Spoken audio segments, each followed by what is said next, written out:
guys! So today I'm going to be doing a book talk on The Heir by Kiera, which is the follow-up slash continuation of the Selection series, which is a 3-book series with the Selection, the Elite, and the One, and this is kind of considered the 4th book slash the spin-off series. This book takes place 20 years after the Selection books happen, and it is following Maxon and America's daughter, Eadlyn. If you have not read the Selection, then I would recommend go checking out a book talk for the Selection first. I personally don't have a book talk about the Selection, but many YouTubers do, so definitely check one out, see if you would be interested in the series. I don't think I can really do a non-spoiler section for this book just because it's like the 4th book in the series, and if you haven't read the first 3 books, it's kind of hard to just like talk about this book. But what I can basically give you guys, if you've read the first 3 books, it basically follows Eadlyn and her own selection. She's having a selection for herself, just like her father did, to find a husband. And that's basically all I'm going to tell you guys because there's really nothing else to say. It would give out everything. So that's basically all I'm going to say for non-spoiler people. I did give this book a 4 out of 5 stars, so if that helps with anything, I really did enjoy it. It was a really fast-paced read. I read it in a span of like 24 hours, and I really did enjoy it. So if you guys haven't picked this one up yet and you want to go read it and then you can come back and watch the rest of this video, that's cool. But for now, I'm going to get into the spoiler section. So bye, non-spoiler people. So guys, we have The Heir. I'm very interested to know how all of you guys feel about this book, considering, you know, we all thought the Selection was going to be a trilogy,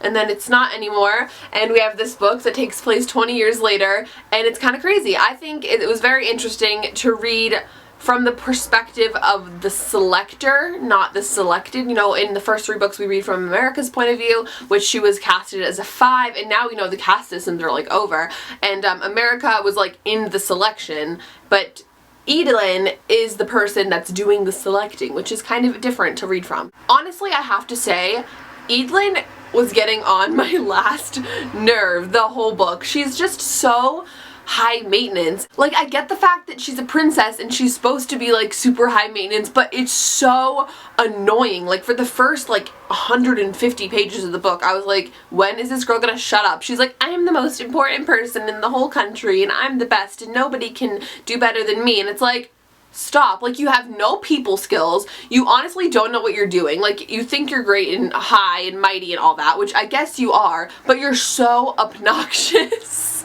Like, and I thought America's singer from the Selection series was obnoxious too, but in a different way. Like, America wasn't stuck up and wasn't high maintenance because she was a caste 5 and she didn't really have much going for her, and she was just happy to be at the palace to like have food, and I liked that. I thought it was funny. But Eadlyn, she's like stuck up to the point where she's like, don't touch my tiaras, don't look at the selected boys, they're all mine, don't do this, I don't even want to be in this competition, I hate everything. Like, you're so obnoxious, Eadlyn, you're so obnoxious. Speaking of obnoxious, it was so annoying to have to try to figure out what the names of people in this book are. Like, first of all, Eadlyn, like, what is that? Eadlyn? I think I'm saying it right. I could be wrong. I've heard other people say it like Eadlyn. Some other people have said it differently, but I'm sticking with Eadlyn for now.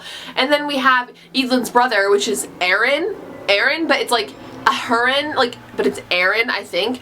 And then we have like all of the other selected boys have like the weirdest names, like Kyle, but it's like with a I. Like, what's that? I've never seen that in my life.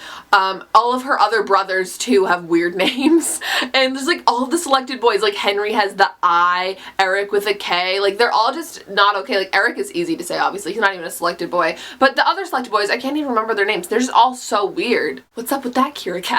So when I first started out with this book, I thought it was gonna be like her wanting her selection, wanting it to play out how she liked, trying to find a husband, but in reality the book is about how Maxon is like, you need to hold the selection because we need to distract the people from like all the like corruption going on in the societies and everybody freaking out because the castes are no longer and everybody's freaking out, so you need to distract them all by having a selection. And she's just like, no, I'm only 18, I don't want to have a selection. And I thought it wasn't going to play out like that. I thought she was going to be like stoked to be having her selection because she seems like she would be, but nope, she was really unhappy to be having the selection. I really liked how there was a lot of characters from the Selection series in here. Like, obviously it was really interesting to see America and Maxon as like adults, as like the king and queen. It's so weird. America seems so much more poised and professional, and like, I don't even know, she just portrays herself in such like an eloquent way, and like she's very loved by everybody, and I thought that was very interesting. And Maxon obviously is just like the same, but he's just older, which I absolutely love. And I loved how we have Marley, obviously, which we'll talk about Marley Marley and her children in a second. We have Marley, we have like a bunch of other people. I just loved how we got to see these characters like 20 years later. It's pretty interesting. But speaking of Marley, and speaking of her son Kyle, so when the book first starts out, we find out that Marley lives at the castle with her husband and her 2 kids, her daughter and her son Kyle, and at the beginning she's like, Kyle's such a bookworm. He just reads his books and he doesn't do anything else. And I was like, Kyle's gonna be in the selection. Either that or she's gonna have the selection going on, but she's gonna fall for Kyle. So I was like, obviously it's gonna be Kyle. So when she read his name on the thing, I was like, yeah, duh, it's gonna be Kyle. But then later we get into the story and it's like Henry's translator, which Henry, so adorable. I absolutely loved Henry. I thought it was so cute how he tries to impress her, but he like can't speak English. So adorable. But then we have Eric, his translator, and I was like, what if she falls for Eric? That would be plot twisty. That would be interesting. So as of right now, I'm rooting for Kyle. I truly love Kyle. I think he's so sweet and down to earth, and I think that could do Eadlyn really well. I think that it would help her out a lot. We see that he doesn't really want to like be king, but I feel like he would have such powerful ideas and contributing so much, and I feel like he would be good at being king.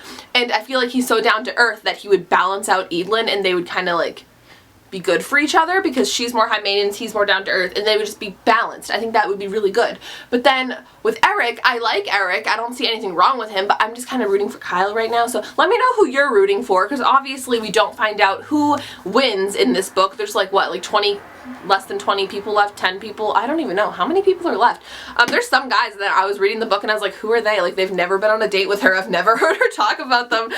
But yeah, so there's a couple guys left obviously, but right now, this is my guess. I think it's either going to be Kyle, which I'm like 95% sure it's going to be Kyle, but I also think there's a possibility it could be Eric, and I also think there's a possibility it could be Evan? No, Ian. Ian is the one that made the thing, right? Not Evan. Is there even somebody named Evan, or am I just like freaking out? Okay. Ian was the one that was like, we can just look good together and, you know, you won't have to worry about actually having to find love. I don't believe in love, so just let's get together. So I think she like might choose that, but I don't think that'll happen. Like, I think that's like probably what she's thinking about right now. She's obviously keeping him in the competition for a reason, so I don't know. We'll have to keep an eye on him.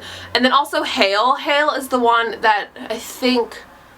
She's been with Hale a lot during the book, I think. So I think Hale's a possibility. I don't think Henry is a possibility. The language barrier, I think, is too big of a thing that they would be able to, like, connect, and I think she has too much of a connection with like Kyle, because I definitely think Kyle is going to be the winner of the selection, but there could be a plot twist. Something could happen. Like, you never know with these kinds of books. You never know. So as of right now, I'm thinking Kyle, but you know, who could go the whole other direction. So I guess we'll find out in the next book, which I have no idea when that's coming out. I just saw that Kiera said that they're going to be announcing the title soon and the cover possibly, so that's very interesting, and I'll definitely be tweeting about that. If you're interested, you can follow me on Twitter and you can tweet me about all of our Heir stuff. I do think that there's going to be more to this than we think, and I think it's going to become more of a coming of age story for Eadlyn. I do hope to see her progress as a character and maybe become a little bit nicer and a little bit more down to earth and caring for people. I just really hope we get to see that in her. Hopefully she can change my mind about her. I do think she's an annoying snob right now, but I think Kyle makes her better, so I'm really rooting for Kyle, guys.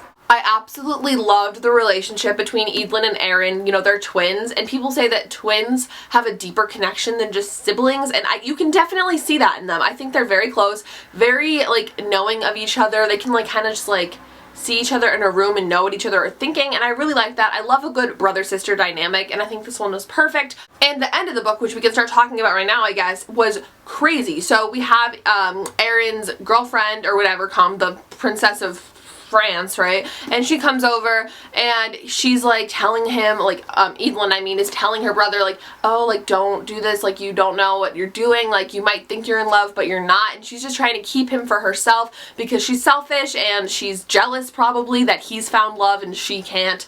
And he's like, no, just don't worry about it, like, it'll be fine. And then he flees with her and they get eloped. Aaron and his girlfriend get eloped, and now he has to leave because his girlfriend is the freaking Princess of France, so obviously he can't stay with Eadlyn in the castle, so he leaves, and then his mother, poor America Singer, has a heart attack. Like, oh my god, I was freaking out. I'm pretty sure I was, like, almost crying at this point. I was like, honestly, Aaron, you had to do that. Did you really have to do that? So now we see, like, poor Maxon in the recovery room, like, in the hospital wing, freaking out. Like, he's already so stressed. Like, this whole book talks about how stressed he is. I was waiting for him to have the a heart attack, and then America has a heart attack, and we don't even know if she's okay yet. Like, the book just ended right there. So I'm dying to get another book. I need to see what's going on with Aaron, like why he truly left, and I guess we see how, you know, Edelyn is gonna take that and be like, that's what true romance is, like I can find that. And at the end of the book we see that she says, you know, this elected, it's gonna end with me getting married, and now she's not just sticking to this 3-month agreement, and she actually wants to find a husband now. But like needs to, I guess. And so I guess that's why like we had to have Aaron do that, just so she would have the realization that like, I do need to do this for my dad, for my mom, for my whole family, for me. I just need to do it. And I really hope that she does find her true love. I hope it's Kyle. I hope America's okay. Like, oh my god, like I was seriously dying. I was like, America.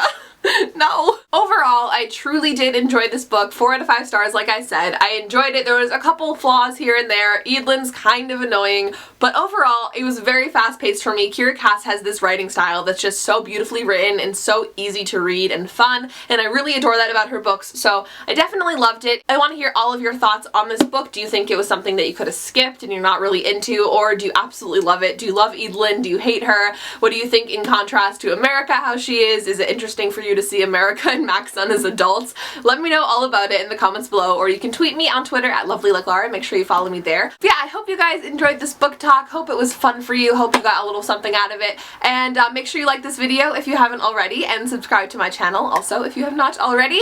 And I hope you all have an absolutely wonderful day, and I'll talk to you all very soon. Bye! We just wanna get down, show everybody who runs